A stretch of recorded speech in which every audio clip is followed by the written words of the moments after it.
দর্শক, ৭১-এর মুখোমুখি অনুষ্ঠানে আপনারা আলোচনায় শুনছিলেন যে এনবিআর যে বিলুপ্তি করা হলো এবং দুটো ভাগে ভাগ করা হয়েছে, বোর্ড করা হয়েছে, বোর্ডকে এখন বিভাগ করা হয়েছে, সেই বিষয়টি নিয়ে বিরতির আগে আমিনুর রহমান, যিনি পরামর্শক কমিটির একজন সদস্য, এনবিআরের এই নীতি কাঠামো আলাদা করবার বিষয়, সেই পরামর্শক কমিটির পরামর্শ কতটা শুনেছে সরকার, সেই বিষয়টা নিয়ে তার আগে বিরতির আগে প্রস্তাব রেখেছিলাম স্যারের কাছে। সেই আলোচনা শুনতে চাই, আপনাদের পরামর্শটা কতটুকু নিয়েছে বা আলোচনা হয়েছে কিনা আপনাদের সাথে এই সিদ্ধান্ত নেবার ক্ষেত্রে? আমাদের সঙ্গে পরামর্শ করা হয়নি, তবে আমরা আমাদের রিপোর্ট দিয়েছিলাম। রিপোর্টে আমাদের কিছু কিছু ক্ষেত্রে আমাদের পরামর্শ সরকার নেননি। এখন সরকার তো সব পরামর্শ নাও নিতে পারেন, সরকারের বিবেচনার বিষয়। বিশেষ করে এই পদায়নের ব্যাপারটাতে আমাদের যে পরামর্শ ছিল, সেই জায়গাগুলোতে আমরা যা বলেছিলাম সেটা অধ্যাদেশে পুরোপুরি প্রতিফলিত আমরা দেখছি না।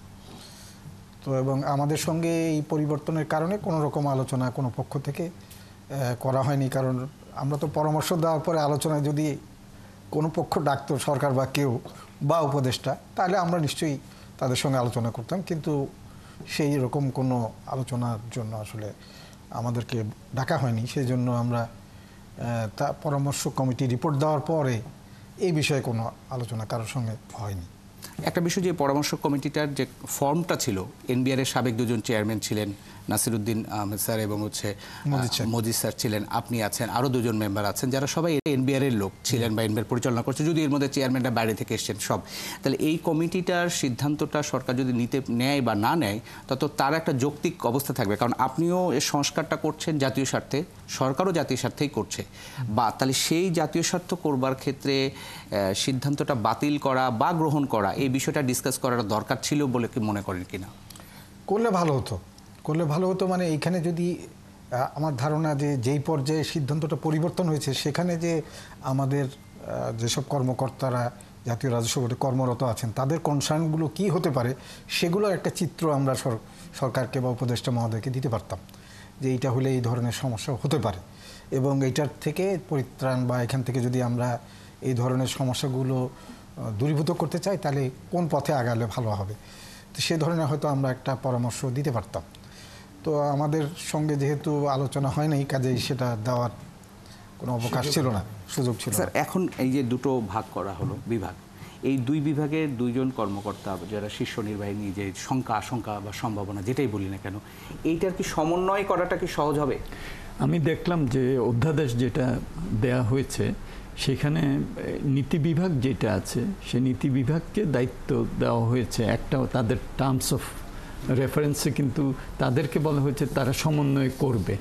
সুতরাং এখানে এটাও আরেকটা সমস্যার হতে পারে যে ওই ক্লজটা কিছুটা হয়তো এই দুই বিভাগের মধ্যে একটা বিভাগকে কিছুটা অতিরিক্ত দায়িত্ব দেওয়া বা অতিরিক্ত ক্ষমতা দিয়েছে কিনা, পরবর্তীতে এটার একটা ইন্টারপ্রিটেশনে একটা সমস্যা হতে পারে। এবং সেটা যদি হয় তাহলে কাজ করতে যে, কারণ দুইটার মধ্যে কিন্তু সমন্বয় লাগবে, কিন্তু কথাটা হলো যে সমন্বয়টা কে করবে।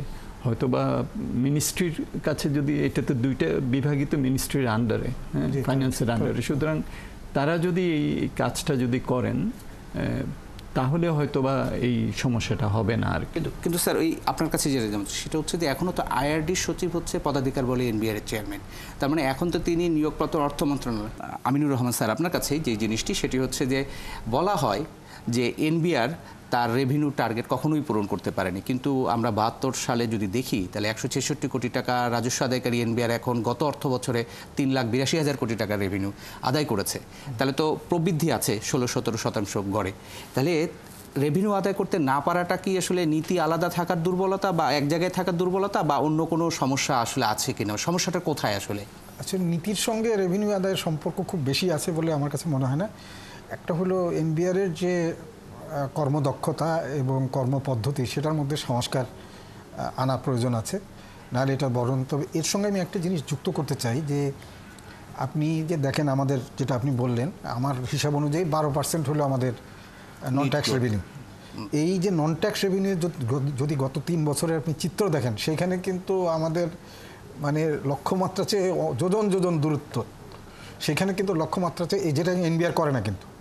তো সেই কারণে এনবিআরের যেটা তারা আহরণ করছেন, সেটা যথেষ্ট নয় ঠিকই, কিন্তু একেবারে নৈরাশ্যজনক আমি বলতে ঠিক চাই না। এই কারণে দ্বিতীয় আরেকটা কারণ আমি দেখি যে প্রত্যেক বছর, যে এটা মুস্তাফিজ ভাই ভালো বলতে পারবেন, যখন আমরা বাজেট প্রণয়ন করি, বাজেট প্রণয়নে কিন্তু আগে আমরা ব্যয়টা ঠিক করে নিই যে কত এই বছরের আমরা বাজেট কত লক্ষ কোটি টাকার করব, তারপরে আমরা খুঁজি যে কোন কোন সোর্স থেকে আনবো। তো এনবিআর এর কাছে ওইটা চাপিয়ে দেওয়া হয়। এখন আপনি যদি গত বছর আয় বুঝে ব্যয় না করে ব্যয় বুঝে আয়, এটা বাজেটে পাবলিক ফিনান্সে এটা জেনারেল। কিন্তু এনবিআর এর এখানে দেখা যাচ্ছে যখন ধরেন এই মে জুন মাসে বাজেট হচ্ছে, তখন কিন্তু আপনার কিন্তু আগের বছরের চিত্র মোটামুটি আছে যে 9 মাসে কীরকম সংগ্রহ হয়েছে, এবং ওই 9 মাসের যদি আপনি প্রজেকশন করেন এবং গত বছর বাদ বাকি 3 মাসে কি আছে সেই চিত্রও কিন্তু আপনি পেতে পারেন। সেইখানে দেখবেন যে কোনো কোনো বছর এরকমও টার্গেট আছে 40%, 42% প্রবৃদ্ধি ধরে আপনার টার্গেট করা হয়েছে, প্রকৃত যেটা আহরণ হচ্ছে তার চেয়ে। এই সিদ্ধান্তটা এনবিআর এর থেকে নেওয়া হতো নাকি আসলে আইআরডি থেকে? এনবিআর থেকেও না হয় না, এটা রিসোর্স কমিটি আছে, সেই রিসোর্স কমিটি যারা ওই বাজেটের রিসোর্সটা কোথা থেকে আসবে যারা নির্ধারণ করেন তারা এটা করে থাকেন। কাজেই সেই দিক থেকে চিন্তা করলে যে লক্ষ্যমাত্রাকে যেটা বলবেন, লক্ষ্যমাত্রার ক্ষেত্রেই কিছু কিছু যৌক্তিকতার অভাব আছে, এবং সেই কারণে আমি বলব যে অত খারাপ না, যদিও মনে করি যে এটা আরও এই রাজস্ব আহরণে আমরা সন্তুষ্ট হওয়ার কিছু নাই, কিন্তু অ্যাট দি সেম টাইম এটার জন্য জাতীয় রাজস্ব বোর্ডের লোকজনের কর্মদক্ষতা অনেক খারাপ, এটা বলতেও আমি মনে করি না। একটা যেটা আমাদের এই যে হাই যে একটা গ্রোথ দেয়া হয় এনবিআরকে, প্রচ্ছন্ন একটা মাথায় বোধহয় কাজ করে, এটা আমি দেখেছি অভিজ্ঞতার ভিত্তিতে, যে এটা যে 30% 40% একটা গ্রোথ দিয়ে দিলাম, এটা যে হবে এটা ওনারাও এটা মনে করেন না। তাদের আশা যেটা আমার মনে হয় যে ব্যয়ও আমরা করতে পারবো না, যেটা বছরের পর বছর আমরা সেটাও দেখেছি যে বিশেষত উন্নয়ন বাজেটে আমাদের ব্যয় হয় না। সুতরাং ওই যে প্রবৃদ্ধি যেটা দিল সেটা যে হবে না, সেটা কিন্তু একটা চিন্তা কিন্তু থাকে। কিন্তু তারপরে আমি বলবো, আমিনুর রহমান সাহেব বলেছেন যে মানে আমাদের যে রেভিনিউ পারফরমেন্স, ট্যাক্স পারফরমেন্স, এটা হয়তো অত খারাপ না। হ্যাঁ, অনেক সময় যুক্তি দেওয়া হয় যে আমাদের অনেক ট্যাক্স এক্সপেন্ডিচার যেটা মানে বিভিন্ন প্রণোদনা ইত্যাদিতে কর ছাড় দেওয়া হয়, এগুলো হিসাবে রাখা দরকার, এটা ঠিক।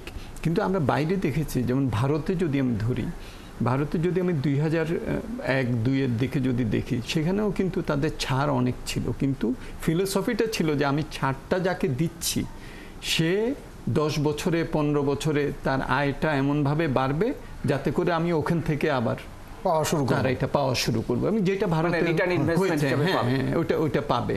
এবং আর দ্বিতীয় যেটা তারা করেছে যে সানসেট ক্লজ, যে আমি বলে দিব যে আমি এত বছরের জন্য দিলাম। তো আমাদের দেশে হয় কি, এটা না বলার ফলে যখন নাকি এটা একবার দেয় তারপরে উইথড্র করার প্রশ্ন আসে, তখন কিন্তু অনেক মানে একটা বড় ধরনের বাধা চলে আসে। না জি স্যার, আবার যারা পেয়েছে সুবিধা তারাও তো দেশে টাকাটা কতটুকু রেখেছে সেটা একটা বড় বিষয়, যে ইনভেস্টমেন্ট রিটার্ন পাওয়ার।